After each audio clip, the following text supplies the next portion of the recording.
ನಮಸ್ಕಾರ. ಕ್ವಾಂಟಮ್ ಬಲವಿಜ್ಞಾನದ ಬಹುವಿಶ್ವ ಮಾದರಿ, ಅನಂತ ಅಸ್ತಿತ್ವಗಳ ಸಾಧ್ಯತೆ. ಭೌತ ವಿಜ್ಞಾನದಲ್ಲಿ 20ನೇ ಶತಮಾನ ಮಹತ್ತರ ಬದಲಾವಣೆಗಳ ಕಾಲ ಆಗಿತ್ತು.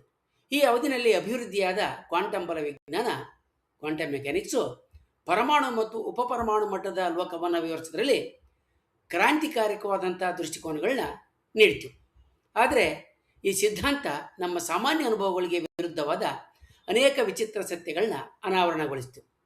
ಕ್ವಾಂಟಮ್ ಬಲವಿಜ್ಞಾನದ ಫಲಿತಾಂಶಗಳನ್ನ ಹೇಗೆ ಅರ್ಥೈಸಬೇಕು ಎನ್ನುವ ಕುರಿತಾಗಿ ಜಗತ್ತಿನ ಅತ್ಯಂತ ಶ್ರೇಷ್ಠ ವಿಜ್ಞಾನಿಗಳಲ್ಲಿ ವಾದ ವಿವಾದಗಳು ಜರುಗಿದವು.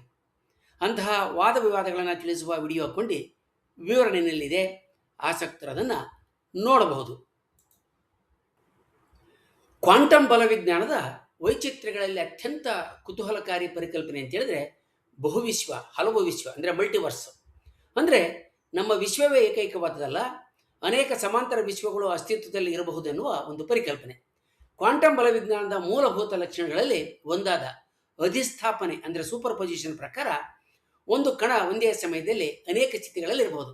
ಅದು ಕಣವೂ ಆಗಿರಬಹುದು, ಅಲಿವು ಆಗಿರಬಹುದು. ಉದಾಹರಣೆಗೆ ಒಂದು ಎಲೆಕ್ಟ್ರಾನ್ ಒಂದೇ ಸಮಯದಲ್ಲಿ ಹಲವು ಸ್ಥಳಗಳಲ್ಲಿರುವ ಸಾಧ್ಯತೆಯನ್ನು ಕೂಡ ಇದು ಹೊಂದಿರ್ತೈತೆ. ಆದರೆ ಈ ಸ್ಥಿತಿಯನ್ನು ಅಳಿಬೇಕಾದ್ರೆ ಅದು ಒಂದೇ ನಿರ್ದಿಷ್ಟ ಸ್ಥಿತಿನಲ್ಲಿ ಸ್ಥಿರವಾಗ್ತೈತೆ, ಕುಸಿತೈತೆ. ಇದನ್ನು ವೇವ್ ಕೊಲ್ಯಾಪ್ಸ್ ಅಂತ ಕರೀತಾರೆ. ಈ ಘಟನೆಗೆ ಸ್ಪಷ್ಟವಾದ ವಿವರಣೆ ನೀಡೋದು ಕ್ವಾಂಟಮ್ ಬಲವಿಜ್ಞಾನದಲ್ಲಿ ಪ್ರಮುಖವಾದಂಥ ಸಮಸ್ಯೆ ಮತ್ತು ಸವಾಲಾಗೈತೆ. ಇದನ್ನು ಅಳತೆಯ ಸಮಸ್ಯೆ, ನೋಡುವ ಸಮಸ್ಯೆ ಅಂತ ಕರೆಯಲಾಗ್ತೈತೆ. ಈ ಸಮಸ್ಯೆಗೆ ಪರಿಹಾರವಾಗಿ ಕೆಲವು ವ್ಯಾಖ್ಯಾನಗಳು, ವಿವರಣೆಗಳು ಹೊರಬಂದವು. ಅವುಗಳಲ್ಲಿ 1957ರಲ್ಲಿ ಹುಗ್ ಎವರೆಟ್ ಮಂಡಿಸಿದ ಮೆನಿ ವರ್ಲ್ಡ್ಸ್ ಇಂಟರ್ಪ್ರಿಟೇಷನ್ ಅಂದರೆ ಬಹುವಿಶ್ವ ಅರ್ಥೈಸಿಕೆ, ಬಹುವಿಶ್ವ ಹಲವು ವಿಶ್ವಗಳ ವ್ಯಾಖ್ಯಾನ, ವಿವರಣೆ ಅನ್ನೋದು ಬಹಳ ಪ್ರಸಿದ್ಧವಾದ್ದು. ಈ ಬಹುವಿಶ್ವ ವ್ಯಾಖ್ಯಾನ ಅತ್ಯಂತ ಕ್ರಾಂತಿಕಾರಿಯಾಗಿತ್ತು. ಸಾಮಾನ್ಯವಾಗಿ ನಾವು ತಾರೆ, ಗ್ರಹ ಮತ್ತು ಬ್ರಹ್ಮಾಂಡಗಳನ್ನು ಒಳಗೊಂಡಿರುವ ಒಂದೇ ಒಂದು ವಿಶ್ವದಲ್ಲಿ ವಾಸ ಮಾಡ್ತಾ ಇದ್ದೀವಿ ಅಂತ ನಂಬ್ತೀವಿ. ಆದರೆ ಕ್ವಾಂಟಮ್ ಭೌತ ವಿಜ್ಞಾನದ ಬಹುವಿಶ್ವವಾದದ ಪ್ರಕಾರ ಅಂದರೆ ಮಲ್ಟಿವರ್ಸ್, ಹಲವು ವಿಶ್ವಗಳ ವಾದದ ಪ್ರಕಾರ ನಮ್ಮ ಈ ವಿಶ್ವದಂತೆಯೇ ಅನಂತ ಸಂಖ್ಯೆಯ ಬೇರೆ ಬೇರೆ ವಿಶ್ವಗಳು ಕೂಡ ಸಮಾಂತರದಲ್ಲಿ ಅಸ್ತಿತ್ವದಲ್ಲಿ ಇರಬಹುದು. ಈ ಸಮಾನಾಂತರ ವಿಶ್ವಗಳ ಸಮೂಹವನ್ನು ಮಲ್ಟಿವರ್ಸ್ ಅಂತ ಕರೆಯಲಾಗ್ತದೆ. ಹಲವು ವಿಶ್ವಗಳ ವಾದದ ಪ್ರಕಾರ ಅಳತೆ ಮಾಡಬೇಕಾದ್ರೆ ಕಣದ ಸ್ಥಿತಿ ಒಂದು ಆಯ್ಕೆಗೆ ಕುಸಿಯೋದಿಲ್ಲ. ಅಂದರೆ ನೋಡಿದ ತಕ್ಷಣ ಅದು ಒಂದು ಆಯ್ಕೆಯಲ್ಲೇ ಬದಲಾಗೋದಿಲ್ಲ. ಅದರ ಬದಲಾಗಿ ವಿಶ್ವವೇ ಅನೇಕ ಭಾಗಗಳಾಗಿ ಒಡೆದೋಗುತ್ತೆ, ವಿಭಜಿತ ಆಗುತ್ತೆ. ಯಾವುದು ಕೂಡ ಮಾಯ ಆಗೋದಿಲ್ಲ. ಪ್ರತಿ ಆಯ್ಕೆಯು ಒಂದೊಂದು ಹೊಸ ವಿಶ್ವವಾಗಿ ಕವಲೊಡಿತೈತೆ.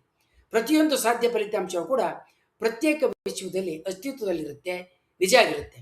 ಹೀಗಾಗಿ ಅನಂತ ಸಂಖ್ಯೆಯ ಸಮಾಂತರ ವಿಶ್ವಗಳು ಅಸ್ತಿತ್ವದಲ್ಲಿ ಇರ್ತವೆ ಅಂತ ಈ ಪರಿಕಲ್ಪನೆ ಸೂಚಿಸುತ್ತೆ.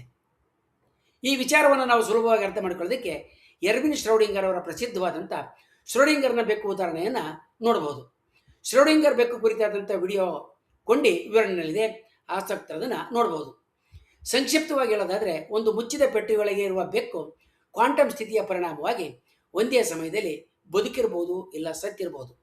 ಸಾಮಾನ್ಯ ತಿಳುವಳಿಕೆಯ ಪ್ರಕಾರ ಪೆಟ್ಟಿಗೆಯನ್ನು ತೆರೆದು ನೋಡಿದಾಗ, ಸಾಮಾನ್ಯ ವ್ಯಾಖ್ಯಾನದ ಪ್ರಕಾರ ಪೆಟ್ಟಿಗೆಯನ್ನು ತೆರೆದು ನೋಡಿದಾಗ ಅದು ಬೆಕ್ಕು ಸತ್ತಿದೆಯೇ ಇಲ್ಲ ಬದುಕಿದೆಯೇ ಅನ್ನೋದನ್ನ ಗೊತ್ತಾಗುತ್ತೆ. ಇದು ಕೋಪೆನ್ ಹೇಗನ್ ಅರ್ಥೈಸಿಕೆ ಅಂತ ಕೂಡ ಪ್ರಸಿದ್ಧ ಆಗೈತೆ. ಕೋಪೆನ್ ಹೇಗನ್ ಅರ್ಥೈಸಿಕೆಯನ್ನು ಕೊಟ್ಟಂಥವರು ನೀಲ್ಸ್ ಬೋರ್ ಮತ್ತು ಸಂಘಟನೆಗಳು. ಆದರೆ ಬಹುವಿಶ್ವವಾದ, ಹಲವು ವಿಶ್ವವಾದಗಳ ವಾದದಲ್ಲಿ ಒಂದು ವಿಶ್ವದಲ್ಲಿ ಬೆಕ್ಕು ಬದುಕಿರ್ತೈತೆ, ಇನ್ನೊಂದು ವಿಶ್ವದಲ್ಲಿ ಅದು ಸತ್ತಿರ್ತೈತೆ. ಹೀಗಾಗಿ ಎಲ್ಲ ಸಾಧ್ಯತೆಗಳು, ಸಂಭವನೀಯತೆಗಳು ಬೇರೆ ಬೇರೆ ವಿಶ್ವಗಳಲ್ಲಿ ನಿಜವಾಗಿರ್ತವೆ. ಬಹುವಿಶ್ವ ಪರಿಕಲ್ಪನೆಯ ವಾಸ್ತವಿಕತೆ ಅಂದರೆ ಏನು ಅನ್ನೋದನ್ನು ಪ್ರಶ್ನೆ ಮಾಡಿ ಹೊಸ ನೋಟಗಳನ್ನ ತಿಳಿಯುವಂತೆ ಪ್ರೇರೇಪಣೆ ಮಾಡ್ತಾ ಇದೆ. ಯಾಕಂದರೆ ಈ ವಾದದ ಪ್ರಕಾರ ನಾವು ಅನುಭವಿಸ್ತಾ ಇರುವ ವಿಶ್ವವೇ ಏಕೈಕ ನಿಜವಾದ ವಿಶ್ವ ಅಲ್ಲ. ಅನೇಕ ಸಮಾಂತರ ವಿಶ್ವಗಳು, ನಿಜವಾದಂಥ ವಿಶ್ವಗಳು ಅಸ್ತಿತ್ವದಲ್ಲಿರಬಹುದು. ಹಾಗೆ ನೈಜತೆ ಹಲವು ವಿಶ್ವಗಳಲ್ಲಿ ಇರಬಲ್ಲದು. ಇದು ಮಾನವನ ನಿರ್ಧಾರಗಳ ಅರ್ಥವನ್ನು ಕೂಡ ಬದಲಾಯಿಸುತ್ತೆ.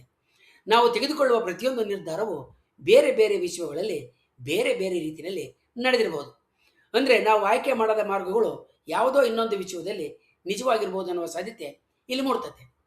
ವೈಜ್ಞಾನಿಕವಾಗಿ ನೋಡಿದರೆ ಬಹುವಿಶ್ವವಾದ, ಹಲವು ವಿಶ್ವಗಳ ವಾದ ಕ್ವಾಂಟಮ್ ಅಳತೆಯ ಸಮಸ್ಯೆಗೆ ಒಂದು ಸರಳವಾದ ಪರಿಹಾರವನ್ನು ಒದಗಿಸುತ್ತದೆ. ಇದರ ಪ್ರಕಾರ ಯಾವುದೇ ಉಪಪರಮಾಣು ಮಟ್ಟದ ಘಟನೆ ನಡೆಯೋದಕ್ಕೆ ಎರ್ವಿನ್ ಶ್ರೌಡಿಂಗರ್ ಪ್ರತಿಪಾದಿಸಿದ ಅಲೆ ಕಾರ್ಯಕ್ರಮ ಅಂದರೆ ವೇವ್ ಫಂಕ್ಷನ್ ಅಂದರೆ ಒಂದು ನಿರ್ದಿಷ್ಟ ಸ್ಥಿತಿಗೆ ಕುಸಿದು ವಾಸ್ತವ ಸತ್ಯ ಆಗ್ತಕ್ಕಂಥ ಅಗತ್ಯ ಇಲ್ಲ.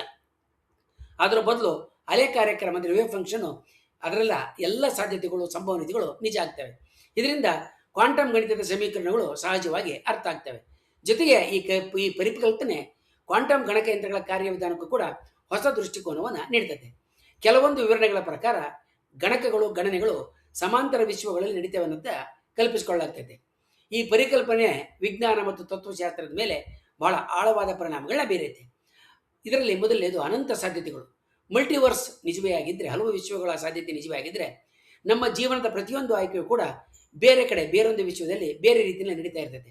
ನೀವು ಈ ಜಗತ್ತಿನಲ್ಲಿ ವೈದ್ಯರಾಗಿದ್ದರೆ ಮತ್ತೊಂದು ವಿಶ್ವದಲ್ಲಿ ನೀವು ರೋಗಿಗಳಾಗಿರ್ಬೋದು, ಕ್ರೀಡಾಪಟಿ ಆಗಿರ್ಬೋದು, ಯೋಗಿ ಆಗಿರ್ಬೋದು, ಅಥವಾ ಕೊಲೆಗಡಕ ಅಪರಾಧಿನೂ ಆಗಿರ್ಬೋದು. ಎರಡನೇದಾಗಿ ಅಸ್ತಿತ್ವದ ಪ್ರಶ್ನೆ. ನಾನು ಯಾರು, ವಾಸ್ತವಿಕತೆ ಅಂದರೆ ಏನು ಎಂಬ ಪ್ರಶ್ನೆಗಳಿಗೆ ಈ ಸಿದ್ಧಾಂತ ಹೊಸ ಆಯಾಮವನ್ನು ನೀಡ್ತದೆ. ಇದು ವಿಧಿಯಾಟ ಎನ್ನುವ ನಂಬಿಕೆಯನ್ನು ಪ್ರಶ್ನೆ ಮಾಡಿ ಸಾಧ್ಯತೆಗಳ ಸಂಭವನೀಯತೆಗಳ ಬೃಹತ್ ಸಾಧ್ಯತೆಯನ್ನು ಮತ್ತು ಜಾಲವನ್ನು ತೆರೆದಿರಿಸ್ತದೆ. ಮೂರನೇದಾಗಿ ವಿಶ್ವದ ಉಗಮ. ನಮ್ಮ ವಿಶ್ವ ಅತ್ಯಂತ ನಿಖರವಾದ ಭೌತಿಕ ನಿಯಮಗಳು ಹೊಂದೈತೆ.